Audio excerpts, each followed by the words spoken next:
What's going on, folks? I'm Renegade, and it appears as though I have been robbed. I'm just kidding, but I already have been working.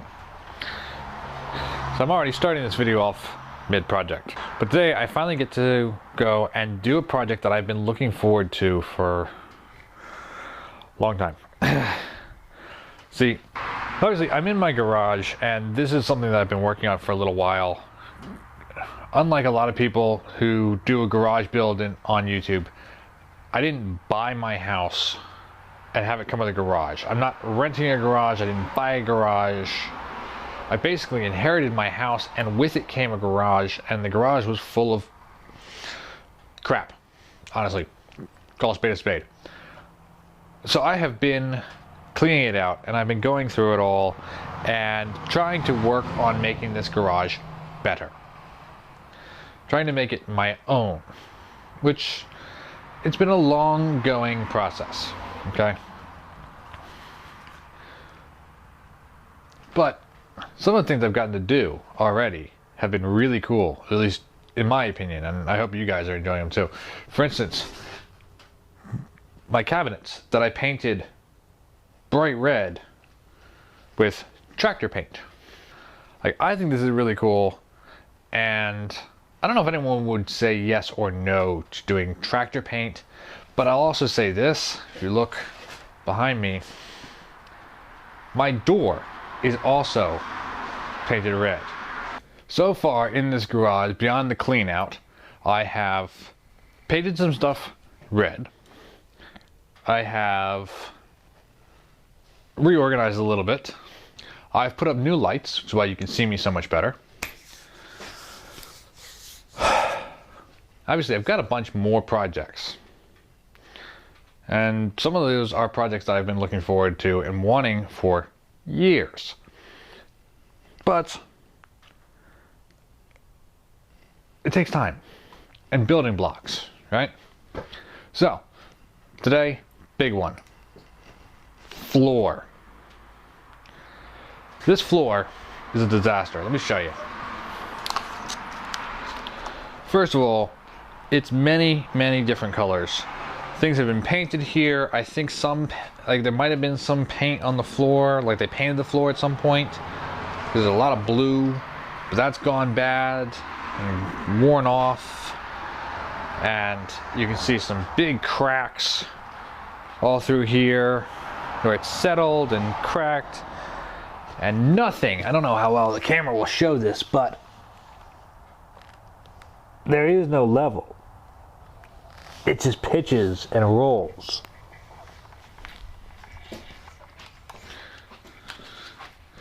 So we're going to take care of that now. And I'm going to show you how, because this is an easy project that you can do at home. And it's going to make a world of difference in my garage, just like it would do if anybody were to do it in their garage. Now, again, as always with basically any of my videos, I'm not a professional. I'm an average Joe, and I'm doing this, which means you can do it too. It's kind of the point of these videos, to inspire you to do it. So, if you like what you see, please remember to hit like and hit subscribe, hit the notification bell so you get notified when I upload a new video, because I'm going to be doing more of this stuff. And if you really like what you're seeing, and you want to help support the channel, you want to help support the builds which are featured on this channel, please feel free to donate to coffee.com. My Coffee link is above my head right now. Anything that comes in through that website goes directly to the channel and all the builds I'm doing. We got some cracks, and we got some unevenness in the floor. Like I said, I'm not a professional, and I already know this is not going to be a professional, perfect quality job. However, this is a garage. This is a home garage. I'm not doing a business out of this. So, in my opinion, for this type of thing, close enough is good enough. Or close enough for rock and roll. You know, it's a rock and roll shop. What do you want? But better than what's here. This looks like shit. So, what we're going to do is we're going to mix up some concrete. We're going to lay it down and float it over the cracks and in the really rough spots, and hopefully get a somewhat nice level-ish floor because tomorrow, after the concrete sets, I'm going to paint the floor. That's when things are going to get really nice. So I got a mixer, I got a hose, I got some concrete. I'm actually using vinyl concrete patcher. Wow, it's very heavy. I think it's a 40-pound bag I'm holding here. Got it at the Home Depot. It's like 20 bucks. And we're going to use that for our spots on our floor. Should give a nice job. So let's get to it.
So this, folks, is why I should never be left alone with a project.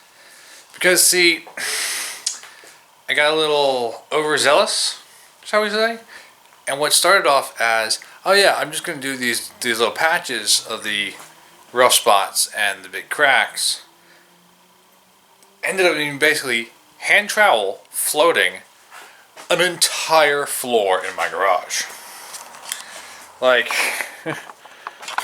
pretty much all of it has been done because so much of it was uneven that I didn't like it. Now, you will notice, obviously, the floor is not perfectly flat. It's not perfectly smooth. Well, you know what, guys? As I always say, I'm not a professional, I'm an average Joe. Which takes me to the next point. If you guys are doing this, much like me, I imagine that your stuff in your garage has to go somewhere. Now I have more stuff in my garage that I can fit in my house or in my outside sheds. And certainly some stuff I can't get to my outside shed. I have a nearly 6-foot tall tool chest, which probably weighs about 200 pounds, empty. And it's currently full of tools. I can't just stow that somewhere easily, and I can't drag it, roll it, whatever, across all the grass to get to my back shed. So right now my neighbors love me because I got a bunch of stuff out in my driveway. Which also I'm not a big fan of because I don't like leaving my stuff out where people can get to it. However, luckily, my tool chest has a lock, so it is locked. But that means I want to work on a quick pace. Now we're going to have to do a couple little tricks anyway. As I mentioned before, this is the paint we are using. Epoxy seal, metallic finish. Now I got this clearanced. It's the last one in the county. This will cover, with 2 coats, 200 square feet. My garage is about 250. 200 square feet with 2 coats. So, what is the trick we're going to use? This is meant to do 2 coats. That means essentially it'll cover 400 feet in 1 coat. So why don't we lay down another coat of paint and then put this down as our second coat.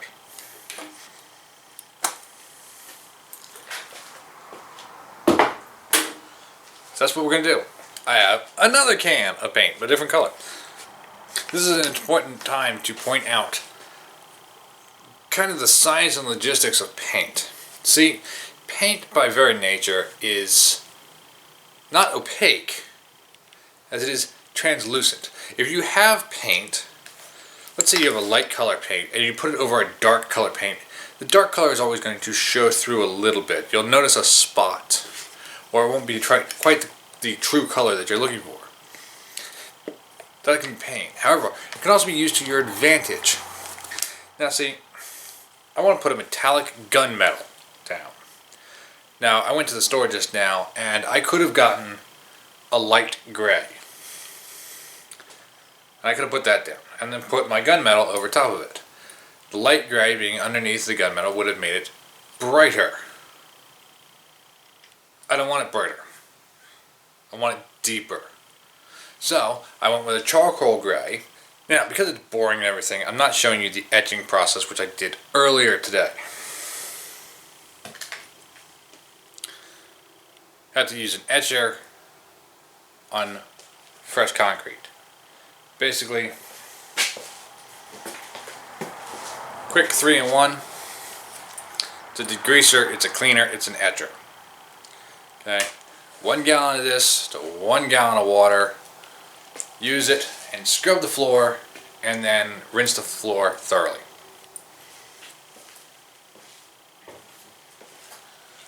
I already did that. It's boring. It's not satisfying to watch. And this video is already going to be long, so I'm trying to save you all. So, time to paint.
Good morning, folks.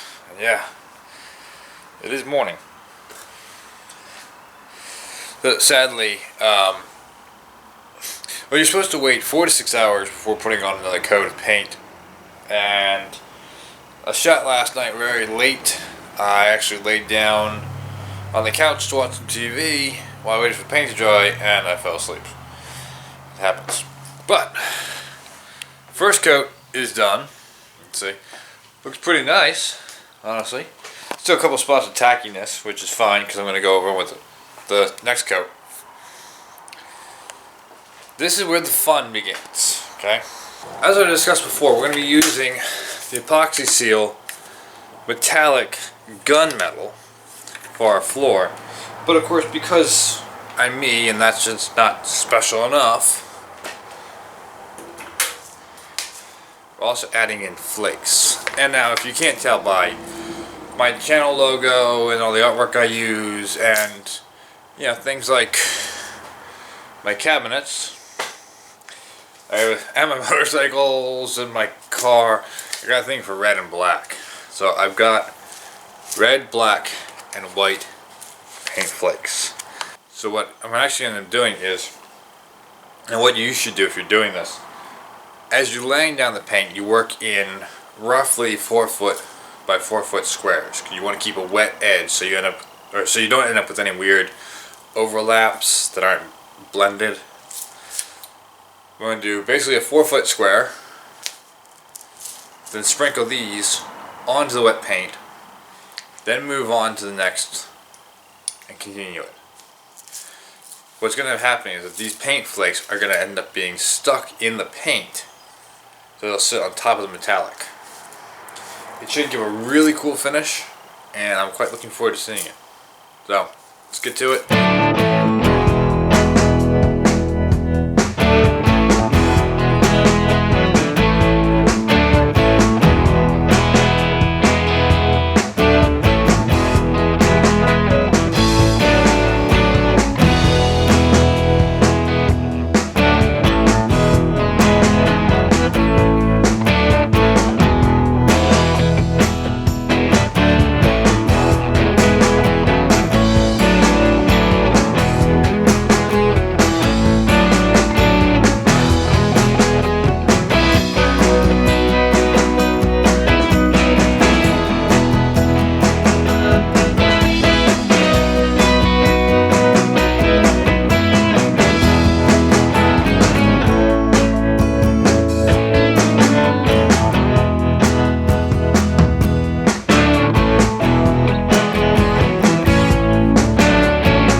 sun glare happening over there, so it's hard to see on camera, but whole thing is painted.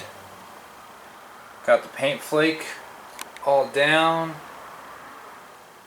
And in about 4 hours I'll put down a clear coat and should be all nice. I don't know about you all, but I think it looks pretty damn good. Let's see what it looks like after I get the clear on.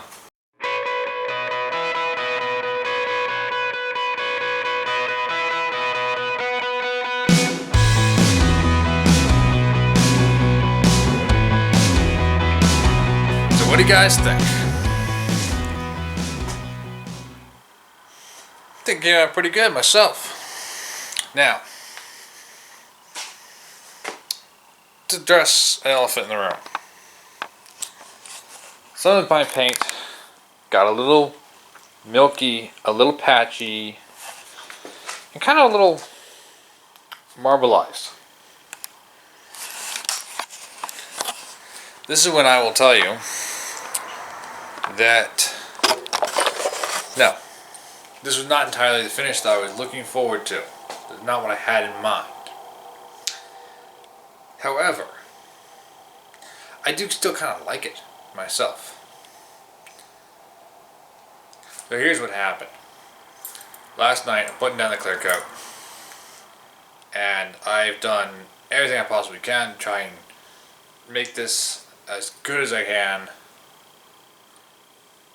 and it rained. And with the humidity shift, the temperature shift, and there being moisture that did indeed wick underneath the garage door, it destroyed my clear coat. And in some cases, because the paint itself wasn't fully cured, the moisture from the water mixing in with the not cured paint took some of the other paint off too. Hey, it happens. Now, the takeaway from this.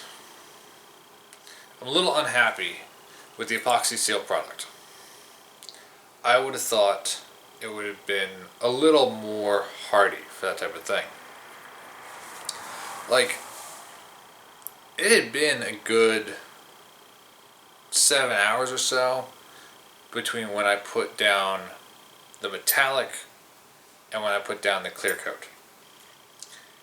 Their product clearly says that you can put down another coat 4 to 6 hours afterwards. I feel like that's not quite the case. And yes, temperature was above 50 degrees, humidity was decent for painting. So it happens. But I'm a little upset with that. Just because when I buy a product, especially if I'm going to be talking about it on my channel, and I will of course reiterate what I've said many times, nobody is paying me to do any sort of review on products. So everything that you see and everything that you hear is truly organic. But when I buy a product, I'm expecting it to do what it is supposed to do. And have some margin of wiggle room and leniency for errors, whether they be user or just nature, especially nature. And I'm not talking about anything crazy, like, okay, if I had been doing this and it was actively raining and I was doing this paint on a driveway, yeah, I would expect the rain to get into the paint and destroy the paint. We're talking about a little bit of water that wicked under, and we're talking about just a change in barometric pressure and humidity and temperature. Takeaway from it. I like the way the floor looks. I think it looks pretty darn good, honestly.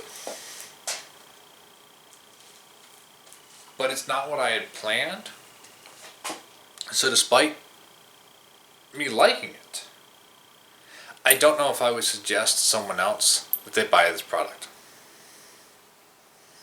And I probably wouldn't buy this product again. Sorry, epoxy seal. That's the truth. Maybe down the road, I will go through this process again and do something better. Not a boxing seal. But, regardless, I like the way it came out. I think it looks pretty cool. Like I said, I'm just unhappy because of the way the product worked. And it didn't work the way that it should have. But a happy accident, I'm fine with. In terms of my finished product, what I have, what I'm going to be looking at every time I'm in my garage working on a motorcycle. And you can see I started painting a few other things just because I finally have access to them. I painted that cabinet black, painted the legs of that table black, things like that, just because I have access to them now before I start loading things into my garage. Because I don't have access to the legs normally. Normally there are tool chests there, and it's kind of a pain to pull them out, to push them back in, to pull them out. So I just did it now. So I got some more painting projects to do. Obviously, as I've said before, that cabinet's got to get painted. I got this loft shelf thing that needs to get painted. I've got my loft that needs to get painted. At least the face of it, you know. Things that I will eventually paint. And I got some reorganization to do, and I've got cool little few tricks up my sleeve that I'm going to get into, including some electronical stuff. Electronic, whatever. Y'all know what I mean. But this is a big step. It makes it look more like an actual professional garage, or at least a decent garage, than it has ever looked before. So, I'm quite happy. So that's going to do it for me for today. I hope you guys have enjoyed this video. I hope it inspires you to, if you got a garage, maybe take care of your floor. It does change quite a lot. What do you think? Anywho, that's it, guys. Y'all have a good one. Keep rocking and rolling. I'm going to keep taking care of business. I'll see you next one.